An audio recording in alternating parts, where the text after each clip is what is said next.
these tools that convert that higher dimensional information down to a lower dimension make it easier for models to understand. The right workflow is to build that spatial feedback layer into the game. Can focus more on your feedback and less on the instructions about where your feedback applies.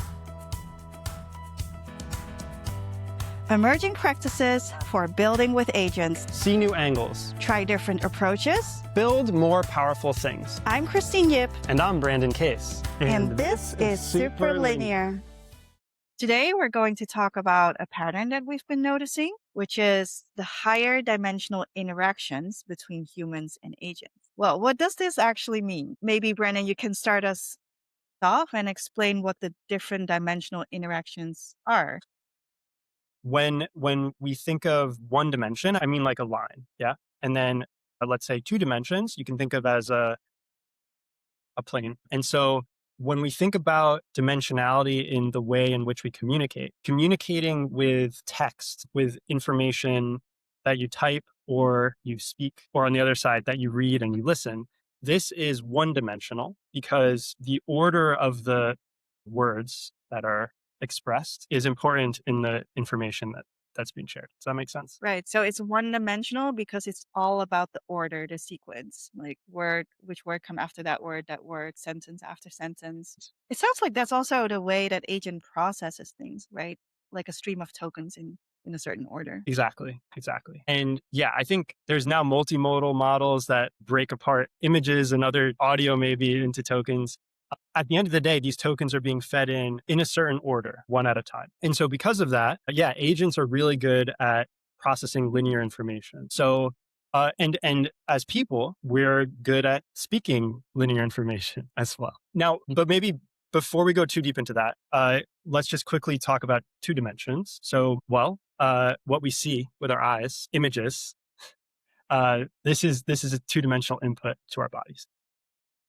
They have positions in the images, like every pixel has a different position. Exactly. Like where things are in space, the color, the lights, everything. There's a tweet from Andrej Karpathy from a month or so ago, and he talks about this. So it's very long, so I'm not going to read the whole thing, but audio is the human preferred input to AIs. So it's the output from our bodies into the agents, and vision is the preferred output. And why is that? It's because we're social creatures. And so we're really good at sharing information with our words from our mouth, more than typing, actually. We've relied on being able to see and process things visually to survive. So a lot of our brain is dedicated to processing this visual information. This was also mentioned just last week in the AI Engineering World's Fair.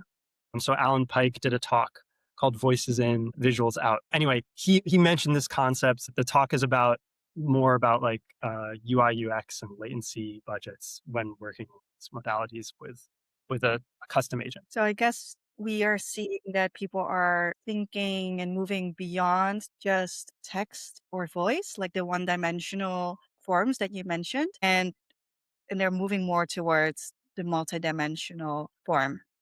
Exactly. When working with agents. And okay.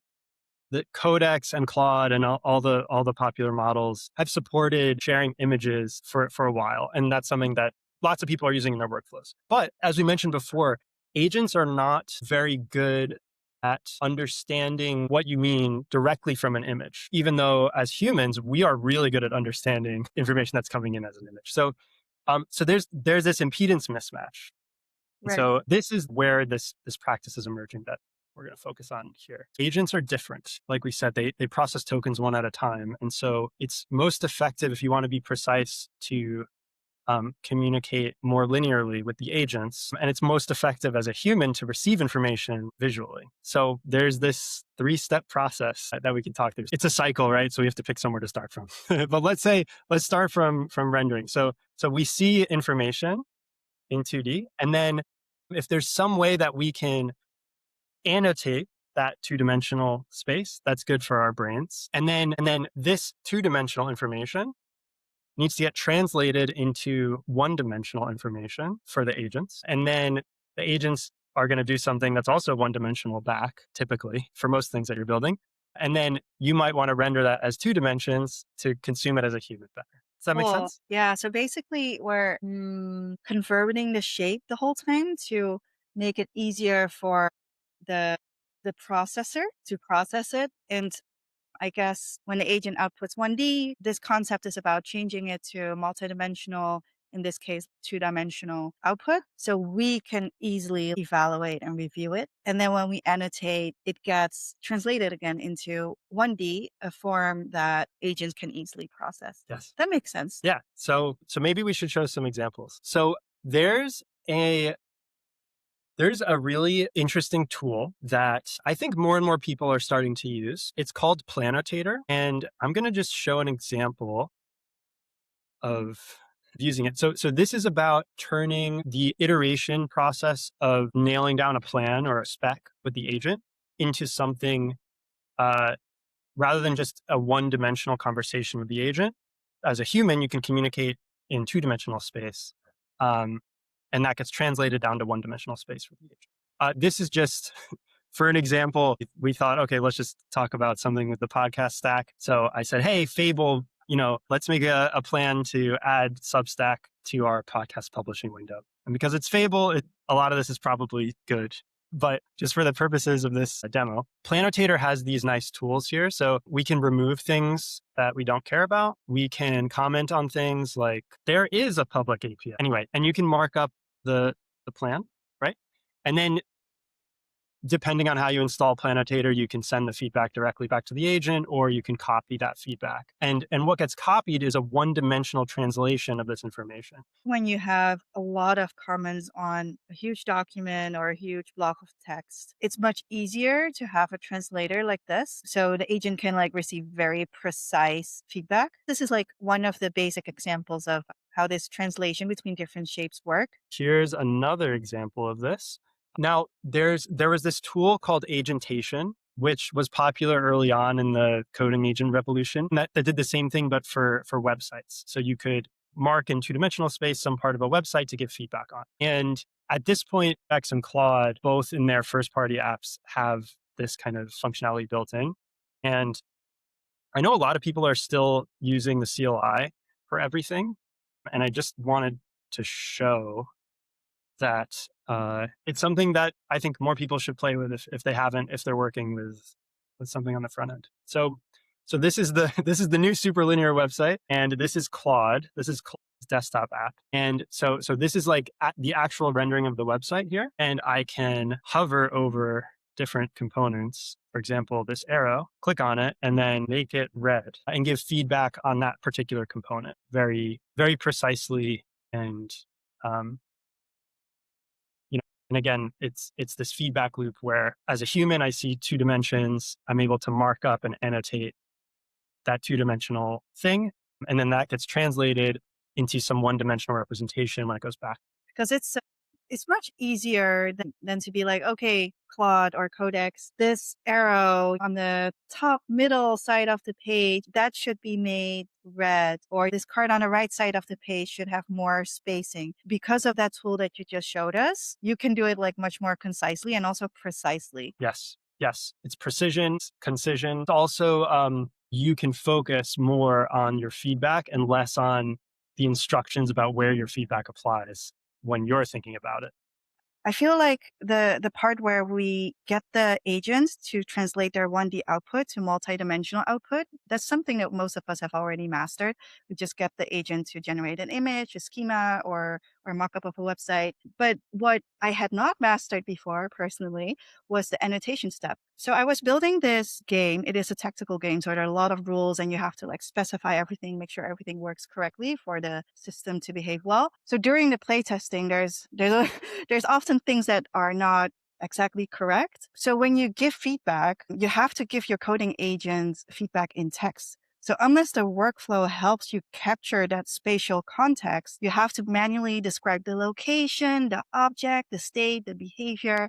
And that was a really annoying part. I was spending so much time on my feedback step. So basically, when the game was being rendered on a canvas, I told the agents to also build a lightweight feedback or annotation mode from the start. So when I click on, for example, when I click on an enemy, it would already capture like the location, like was it in a forest, the position, the coordinates, what state it is, for example, chasing player, what scripts it touched.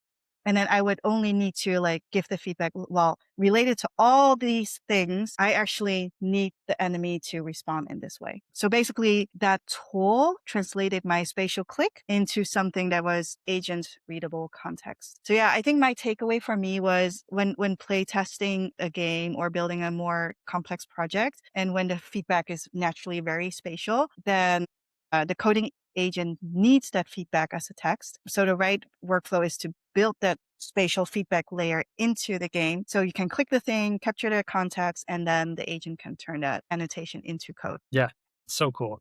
This is the first time I've heard of someone building a custom tool that layers on this extra contextual feedback, similar to Planotator and the things that are built into Claude and Codex for static websites. But it makes me also think there's lots of opportunities for this when people are building whatever they're building, not just games, but anything with a higher dimension. So I guess we've been talking about images or like the visual dimension for most of this episode, but something that I think is really interesting is there's also other kind of higher dimensional communication forms, right? So we could extend images into videos, and that's sort of adding a time dimension, right? And so maybe there's some interesting way that we can translate giving feedback on specific parts of a video into linear text. And I don't know of a tool that does this, but it's interesting. Then there's, maybe instead of a static 2-dimensional image, we have a static 3-dimensional model that we're trying to give precise feedback on. And there's another opportunity to build a custom tool in that workflow. Well, I wonder whether this is related to something else that you mentioned the other day, how Gemini understands video now. Yeah. So the Gemini models are the only kind of like frontier-ish model that is multimodal also in video. So text gets tokenized and sent to the model as tokens. Then modern models can tokenize images. So they take an image and then that also gets converted into these token streams that get sent to the model. And Gemini can tokenize videos. And that's kind of the other way around. That's like giving the model this higher dimensional information directly, which is useful for some things, but it's hard to be precise. And so these tools that convert that higher dimensional information down to a lower dimension make it easier for models to understand things. But I think we will definitely be talking about Gemini's video support in a future episode because it's so cool and there's so much cool stuff you can do with it.